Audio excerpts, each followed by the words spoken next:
ये आज के दौर में जिस प्रकार से आप देखेंगे कि पूरे बिहार ही नहीं पूरे देश में जैसे बीजेपी की सरकार है, जैसे छात्रों पे अत्याचार हो रहा है, लगातार रोजगार की समस्याएं हैं, बिहार में इतना बड़ा पलायन का मुद्दा है, इतनी समस्याएं हैं, इतना जिग्नेश पीड़ा के है। संगठन से जुड़े हाँ, थे, 2017 में जिग्नेश भाई से जुड़े थे। उसके बाद जिग्नेश भाई क्या कर रहे थे वैसे?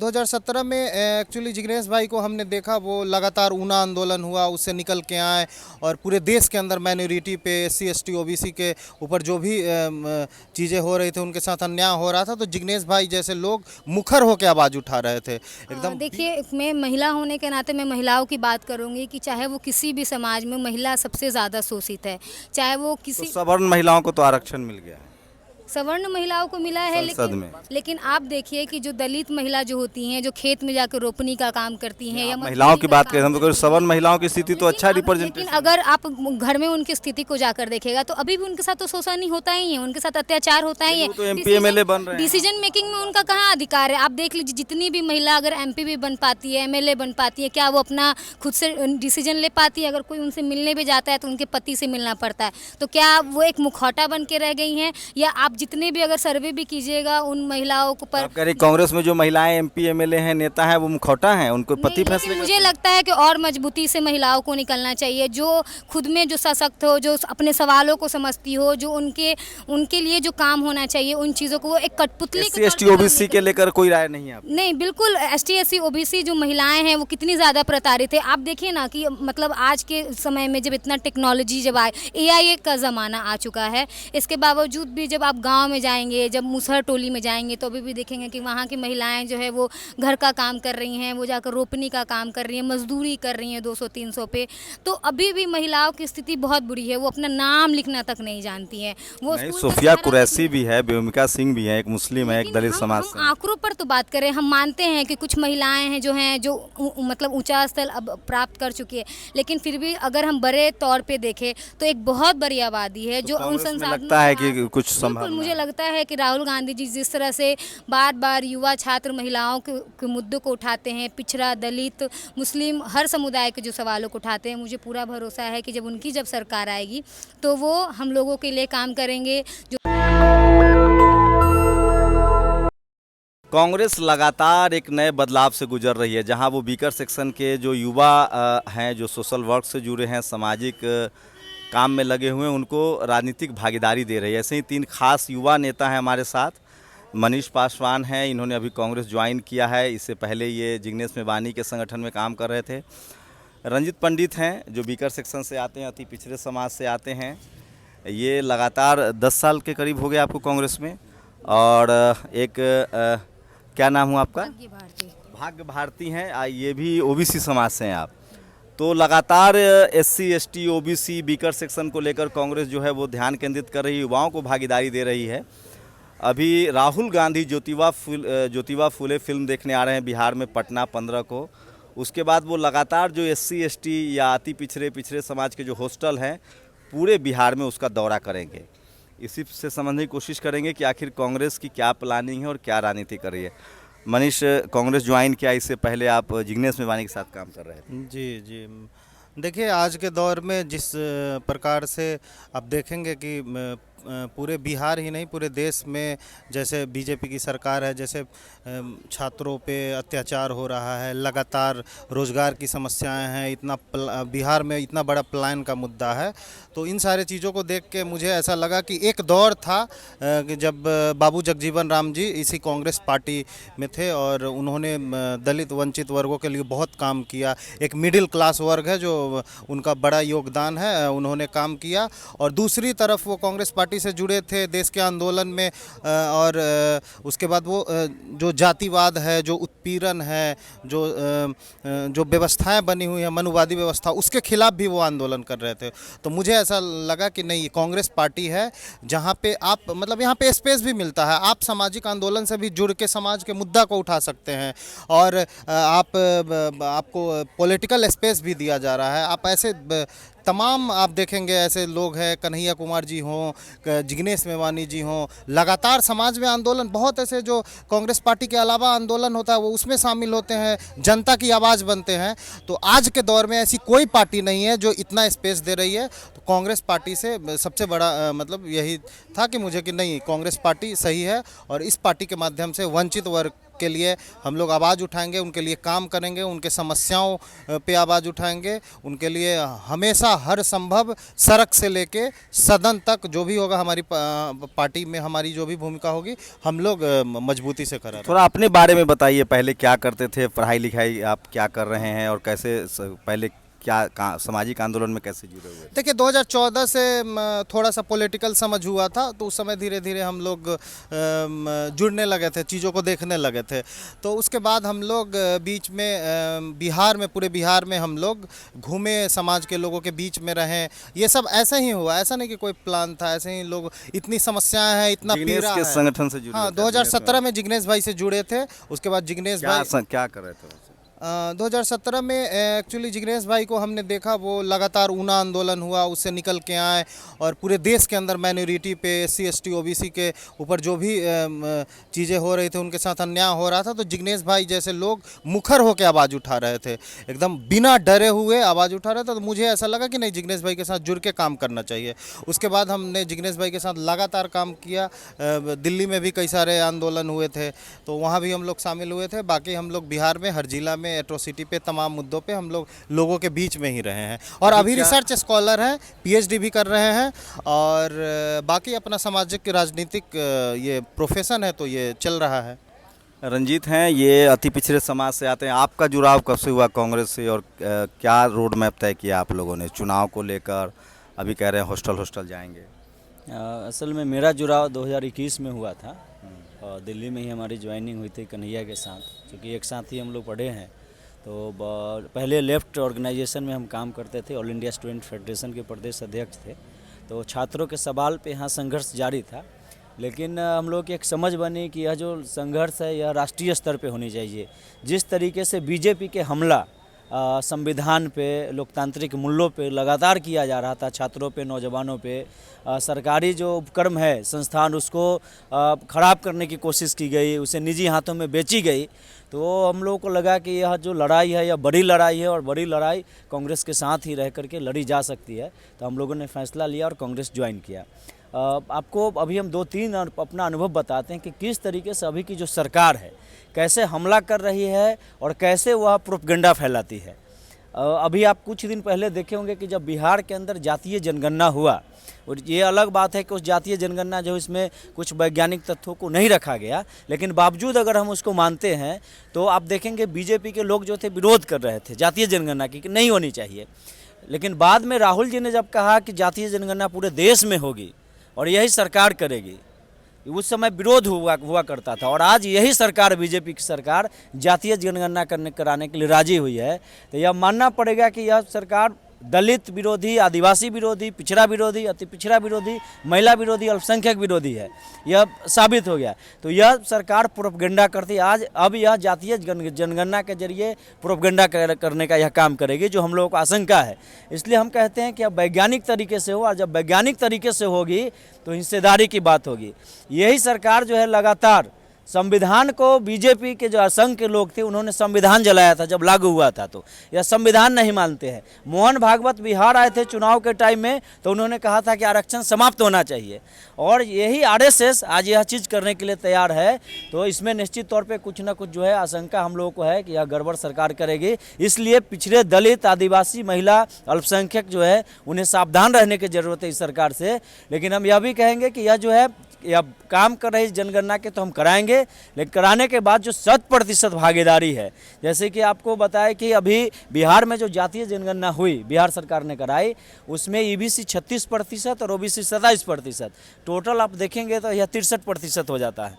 और आप इसको अल्पसंख्यक को जोड़ देते हैं और लोगों को, तो यह 85% हो जाता है। तो इतनी आबादी है, लेकिन उनकी हिस्सेदारी कितनी है? आप थोड़ा अपने बारे में बताएं। आप अति पिछड़े समाज, प्रजापति समाज से आते हैं, अति पिछड़े समाज से आते हैं।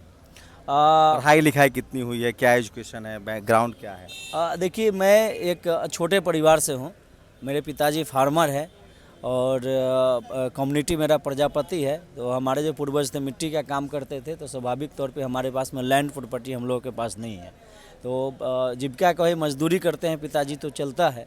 अभी छोटा सा हम अपना एक व्यवसाय किए जिससे चलता है। नहीं, पढ़ाई लिखाई के बारे में पढ़ाई लिखाई हमारा मास्टर्स ट्रिपल मास्टर्स हमने किया है पटना यूनिवर्सिटी से, मगध यूनिवर्सिटी से। अभी मेरा पीएचडी चल रहा है जो जल प्रदूषण है उसका ऐतिहासिक अध्ययन हम कर रहे हैं मगध विश्वविद्यालय से। तो लेकिन यह भी है कि यह जो रिसर्च हो रहा है इसमें भी कहीं ना कहीं हमारा सोशल पॉलिटिकल एक्टिविज्म में इस वजह से कर एक एक सवाल और लेंगे और उसके बाद आपका नाम बताइए मैम। जी मेरा नाम भाग्य भारती हुआ। आप क्या करती हैं? जी मैं अभी मास्टर्स की स्टूडेंट हूँ केमिस्ट्री डिपार्टमेंट में, कॉमर्स ऑफ कॉलेज से। ओबीसी हैं? जी बिल्कुल। तो आप कांग्रेस की तरफ कब से कांग्रेस के लिए काम कर रहे हैं? मैं 2017 से मैं एआईएसएफ की मेंबर रह चुकी हूँ। और जब 2023 में जब मैंने देखा कि जिस तरह से राहुल गांधी और कन्हैया कुमार जी जिस तरह से पिछड़ा, दलित, महिला सबके सवालों को उठा रहे हैं, तो मुझे लगा कि जो अभी जो ताकत है, जो आरएसएस की ताकत है, जो बीजेपी की ताकत है, इससे अगर कोई लड़ सकता है तो वो है कांग्रेस। और इसी वजह से मैंने 2023 में मैंने कांग्रेस की मेंबरशिप ली है। तो मतलब क्या होना चाहिए पिछड़ा, अति पिछड़ा दलित के लिए ताकि उनकी तरक्की? देखिए मैं महिला होने के नाते मैं महिलाओं की बात करूंगी कि चाहे वो किसी भी समाज में महिला सबसे ज़्यादा शोषित है, चाहे वो किसी तो सवर्ण महिलाओं को तो आरक्षण मिल गया है सवर्ण महिलाओं को मिला है, लेकिन आप देखिए कि जो दलित महिला जो होती हैं, जो खेत में जाकर रोपनी का काम करती हैं या महिलाओं की बात करें हम तो सवर्ण महिलाओं की स्थिति तो अच्छा रिप्रेजेंटेशन। लेकिन अगर आप घर में उनकी स्थिति को जाकर देखेगा तो अभी भी उनके साथ तो शोषण ही होता ही है, उनके साथ अत्याचार होता ही है। तो एमपी एमएलए बन रहे हैं, डिसीजन मेकिंग में उनका कहाँ अधिकार है? आप देख लीजिए जितनी भी महिला अगर एमपी भी बन पाती है, एमएलए बन पाती है, क्या वो अपना खुद से डिसीजन ले पाती है? अगर कोई उनसे मिलने भी जाता है तो उनके पति से मिलना पड़ता है। तो क्या वो एक मुखौटा बन के रह गई हैं? या आप जितने भी अगर सर्वे भी कीजिएगा उन महिलाओं को पर, आप कह रही कांग्रेस में जो महिलाएं एमपी एमएलए हैं, नेता हैं, वो मुखौटा हैं, उनको पति फैसले? मुझे लगता है कि और मजबूती से महिलाओं को निकलना चाहिए, जो खुद में जो सशक्त हो, जो अपने सवालों को समझती हो, जो उनके लिए जो काम होना चाहिए उन चीज़ों को, वो एक कठपुतली एसटी ओबीसी के लेकर कोई राय नहीं है? नहीं, बिल्कुल एसटी एससी ओबीसी जो महिलाएं हैं वो कितनी ज़्यादा प्रताड़ित है। आप देखिए ना कि मतलब आज के समय में जब इतना टेक्नोलॉजी जब आए, एआई का ज़माना आ चुका है, इसके बावजूद भी जब आप गाँव में जाएंगे, जब मुसहर टोली में जाएंगे तो अभी भी देखेंगे कि वहाँ की महिलाएं जो है वो घर का काम कर रही हैं, वो जाकर रोपनी का काम कर रही हैं, मजदूरी कर रही हैं 200-300 पे। तो अभी भी महिलाओं की स्थिति बहुत बुरी है, वो अपना नाम लिखना तक नहीं जानती हैं। वो सोफिया कुरैशी भी है, बेमिका सिंह भी है, एक मुस्लिम है, एक दलित समाज से। आंकड़ों पर तो बात करें, हम मानते हैं कि कुछ महिलाएं हैं जो मतलब ऊंचा स्थल अब प्राप्त कर चुकी है, लेकिन फिर भी अगर हम बड़े तौर पे देखें तो एक बहुत बड़ी आबादी है जो उन संसाधनों लगता है कि कुछ संभावना। मुझे लगता है कि राहुल गांधी जी जिस तरह से बार बार युवा, छात्र, महिलाओं के मुद्दों को उठाते हैं, पिछड़ा, दलित, मुस्लिम, हर समुदाय के जो सवालों को उठाते हैं, मुझे पूरा भरोसा है कि जब उनकी सरकार आएगी तो वो हम लोगों के लिए काम करेंगे। जो शोषित वर्ग, लोग कहते हैं कांग्रेस सत्ता से बाहर रहती है तो गरीबों की याद आती है, सत्ता में आ जाती है तो भूल जाते हैं। लेकिन 60 साल रही है आप यही याद कीजिए कि जब अंग्रेज जिस हालत में भारत को छोड़कर गए थे, यही कांग्रेस है जो आज हमको यहाँ तक पहुँचा पाई है। आप जितना विश्वविद्यालय उठाकर देख लीजिए, चाहे बिहार में देख लीजिए, पूरे भारत में देख लीजिए, सारा कांग्रेस का देन है। आज बिहार में अगर एक भी यूनिवर्सिटी अगर आप ढूंढिएगा या कॉलेज ढूंढिएगा जो कि बीजेपी के सरकार में बनी हो या नीतीश कुमार के सरकार में बनी हो, आप ढूंढ नहीं पाइएगा, आप देख नहीं पाइएगा। तो ये मतलब कौन है ये जो मॉडल तैयार कर रहा है? लेकिन कांग्रेस पर आरोप लगता है कि कांग्रेस सवर्ण नेताओं को ज्यादा तरजीह देती है। सवर्ण आप लिस्ट देखेंगे, सवर्ण मुख्यमंत्री की लिस्ट है। फिर से लिस्ट जाकर देखिए, यहाँ के अध्यक्ष कौन है, महिला अध्यक्ष कौन है। अभी पहले की बात तो बदलाव के लिए तो राहुल जी तो कह रहे हैं कि उनके संगठन में पहले बहुत सारी गड़बड़ियां थी जो उनको एक सवाल और लेंगे। एक सवाल है, युवा नेता है सब लोग और कांग्रेस जो है वो तेजी से बदल रही है, लेकिन बीजेपी तो अब ऑपरेशन सिंदूर और सेना के शौर्य ये सब राजनीतिक मुद्दा और देश भर में वो तिरंगा यात्रा निकाल रही है। आ रहा हूँ सर, आ रहा हूँ। देखिए जिस प्रकार से बीजेपी की ये पुरानी उनका इतिहास रहा है कि वो ये देश का मुद्दा है और ये जो लड़ाई हो रही है हमारे देश के सेना लड़ रही है, ना कि बीजेपी लड़ रहे है। तो ये आप भी समझ सकते हैं कि इन मुद्दा पे तो राजनीति बिल्कुल नहीं होनी चाहिए। ये इस देश की जनता के साथ धोखा है, इस देश के जनता के इमोशन के साथ ये खेलने का मतलब सवाल है। तो ये जनता ने तो नकारा है, ठीक है, लेकिन हम ये कह रहे हैं कि आप किस आधार पे इन मुद्दा को उठा रहे हैं। आप शिक्षा रोजगार आप सरकार में आए, आपने क्या पॉलिसी बनाया, क्या काम किया, अभी क्या स्थिति है पूरे बिहार के अंदर। आप देख लीजिए लगातार एनडीए की सरकार है, कितने भूमिहीन लोग हैं। पटना के आप गलियों में जाके देख लेंगे, नहर के बगल में, रोड के बगल में लाखों की संख्या में भूमिहीन लोग हैं जो जानवर से भी बदतर जिंदगी जीते हैं, जो हजारों साल से खुले आसमान के नीचे जीते आए हैं। तो उनके लिए आपने क्या किया, कितने कॉलोनियाँ बनाया आपने क्यों नहीं शहर के गरीबों के लिए आवास बनाया, गांव के जो भी गरीब हैं उनके सेम लिए। सवाल इनका तो कहना है कि राष्ट्रवाद का चुनाव मुद्दा जो है वो रोजी रोटी से लड़ेंगे। आपको क्या लगता है, सेम सवाल अगर आपसे हो कि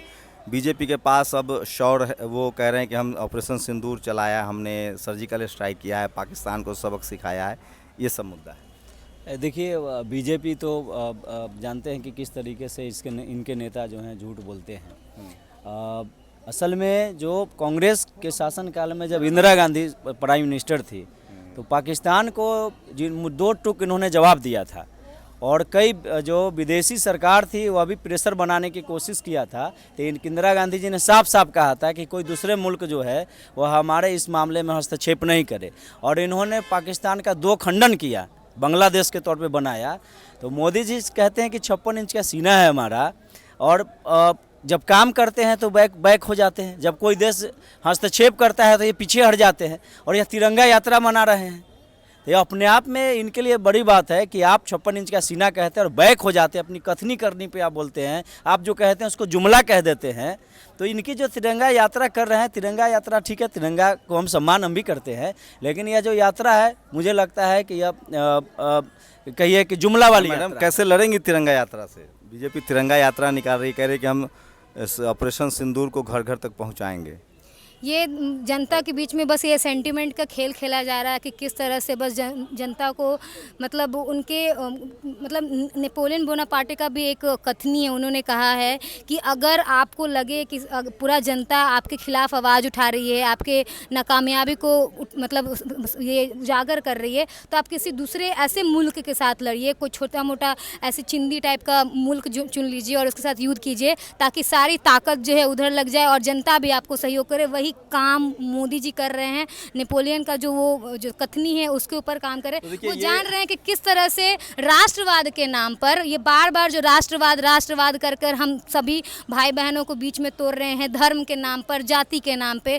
तो अब ये होने वाला नहीं है। आप सड़कों पर जाइए, आप गाँव में जाइए, वहाँ के लोग अब समझ जाति के नाम पर तो देश 1000 साल से बटा हुआ है, बीजेपी तो अभी 12 साल पहले आई। लेकिन फिर भी देखिए अगर तो जाति गलत आरोप है ना, जाति तो बीजेपी ने नहीं बनाई है। तो उनका जो मनुस्मृति को जो वो मानते हैं, वो तो मनुस्मृति ही ना हमें अलग एक दूसरे से मानता है। तो बीजेपी मनुस्मृति मानती है, तो वो संविधान को कहाँ मानती है? और अगर वो संविधान को नहीं मानती है तो वो जाति विरोधी है। वो सोचती है कि जो समाज में जो ये जो खाइयाँ हैं, जो हमारे जातियों के बीच में जो ऊंच नीच है वो लगातार रहे, इसीलिए वो बस वोट लेने के लिए हमें हिंदू हिंदू कहती है और बाद में हमको दलित बना देती है, हमको पिछड़ा बना देती है, हमको महिला बना देती है।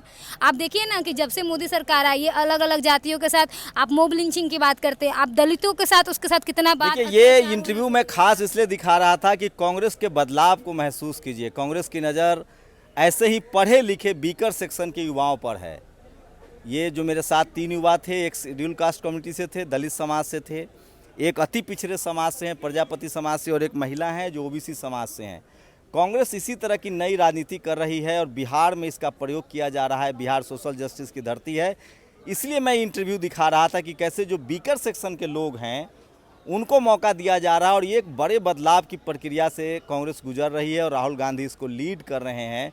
मैं फिर कह रहा हूँ, जैसे जैसे समाज पढ़ता लिखता जाएगा, जो 90% आबादी है उनके युवाओं को भी मौका मिलेगा। पहले मैं सदाकत आश्रम में हूँ, जो कांग्रेस का बिहार में प्रदेश दफ्तर है कांग्रेस का। यहाँ कभी एक जाति विशेष के लोगों का कब्जा होता था, अब यहाँ बीकर सेक्शन के ऐसे युवा आ रहे हैं, इसलिए मैं इनसे रूबरू करा रहा था। आपको पूरी बातचीत पर अपनी प्रतिक्रिया जरूर दीजिए। क्या जो शोषित वंचित समाज के युवा हैं वो राजनीतिक रूप से अब तैयार हो रहे हैं। मैं फिर कह रहा हूँ 21वीं सदी संविधान की सदी होगी, बाबा साहब की सदी होगी, और शोषित वंचित समाज के युवा जो कॉलेज यूनिवर्सिटी तक पहुँचे हैं वो अपने राजनीतिक, सामाजिक और सांस्कृतिक अधिकारों के लिए सजग हो रहे हैं। थोड़ा और वक्त मिलेगा तो थोड़ा और धारदार तरीके से अपनी बातें करेंगे, लेकिन आप लोग अपनी राय जरूर दीजिए। नेशनल दस्तक की कोशिश होती है कि ऐसे लोगों को आपसे रूबरू कराया जाए। शंभू कुमार सिंह, नेशनल दस्तक, पटना। नेशनल दस्तक की आपसे गुजारिश है कि अगर इसको बचाना चाहते हैं तो नेशनल दस्तक को सब्सक्राइब करने के लिए रेड कलर के सब्सक्राइब बटन को दबाएं, फिर बेल आइकन की घंटी दबाएं। नेशनल दस्तक को बचाने के लिए बहुत जरूरी है कि हर खबर को शेयर करें, लाइक करें, कमेंट जरूर करें।